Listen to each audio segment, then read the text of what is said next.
El Plan General de Contabilidad, o en su abreviatura PGC, es el texto que recoge las normas básicas de la contabilidad española.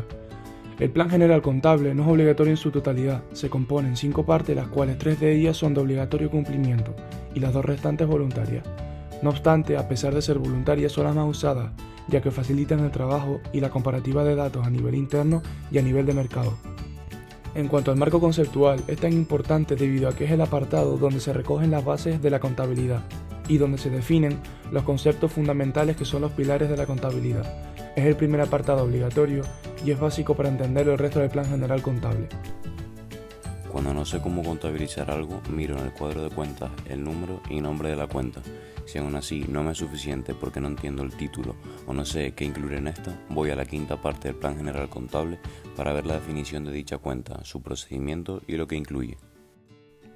¿Cuáles son los informes financieros obligatorios y dónde encuentro información sobre los mismos? Los estados o informes financieros básicos se encuentran en las cuentas anuales, en el sexto apartado, después de las normas comunes. Estos informes obligatorios son el balance de situación, la cuenta de pérdidas y ganancias, estados de cambio en el patrimonio neto, estados de flujo efectivo y la memoria. Balance de situación refleja la estructura patrimonial de la empresa en una fecha determinada, refleja lo que tiene, activos, lo que debe, pasivos y sus recursos propios, patrimonio neto. La cuenta de pérdidas y ganancias refleja todos los ingresos y gastos de la entidad y el resultado del general y final del ejercicio, ya sea beneficio o pérdida. Estados de cambio en el patrimonio neto. Este documento contiene una evolución de los fondos propios de la entidad, con los aumentos y disminuciones que se han producido en cada una de sus partidas. Estados de flujo efectivo. Pone de manifiesto los movimientos del efectivo de la entidad, ordenando sus cobros y pagos de una forma determinada. Memoria. Es un documento que amplía y completa la información de las cuentas anuales. Los requisitos de la información financiera en el Plan General Contable se encuentran en la primera parte del marco conceptual de la contabilidad, el segundo apartado, requisitos de la información, y los principios contables en el tercer apartado, principios contables. En primer lugar, la información es relevante cuando afectan la toma de decisiones económicas de quien la utilice. Dependiendo de la facturación de cada empresa, para una será más relevante una información que otra. Para cumplimentar este requisito, es necesario que las cuentas anuales muestren los riesgos a los que se puede enfrentar la empresa. Por ejemplo, una empresa que factura mensualmente 1 millón de euros y tiene un cliente potencial que realiza una compra por valor de 100.000 y no tenemos esa factura, en ese caso estaríamos hablando de información relevante, ya que esta acción e información presenta gran importancia para la empresa.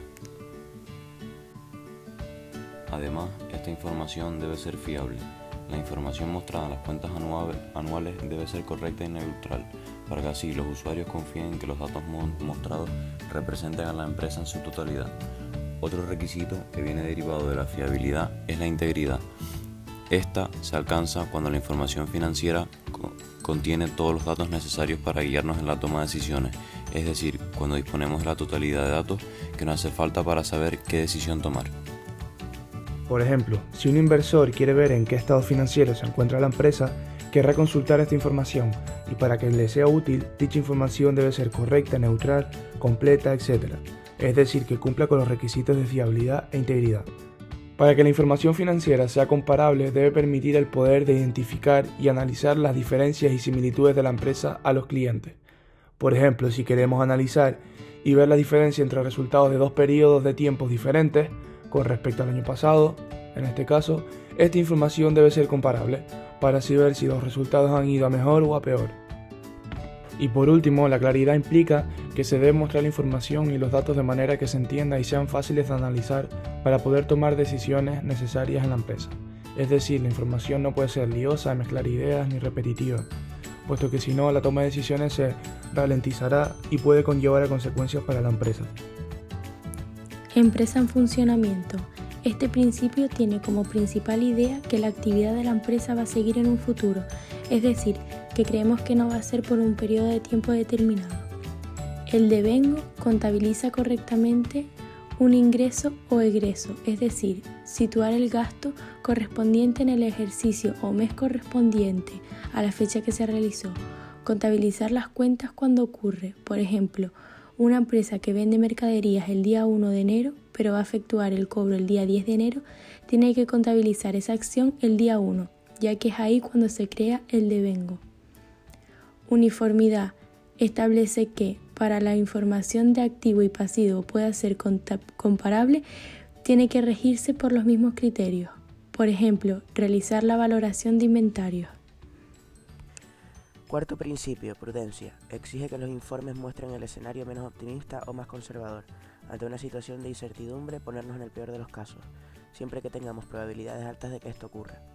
Además, contabilizar los gastos al momento de ser efectuados. Por ejemplo, si al cierre del ejercicio se sabe que vamos a tener una venta el próximo año, no lo contabilizamos hasta que se produzca dicha venta.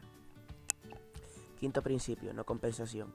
El activo y el pasivo no se compensa, es decir, si existe un gasto igual a un ingreso posterior o viceversa, se deben contabilizar ambas por separado. Por ejemplo, si a una empresa le compramos mercaderías por valor de 100 euros y a su vez nosotros le vendemos nuestros servicios por 50 euros, no podemos reflejar en el balance que debemos 50, tenemos que reflejar que debemos 100 y nos deben 50, pero a la hora del pago sí. Sexto principio, importancia relativa. Se debe establecer un equilibrio entre el nivel de detalle y la utilidad real de lo que queremos reflejar en la contabilidad. Es decir, los informes deben reflejar únicamente aspectos importantes de las operaciones realizadas por la empresa.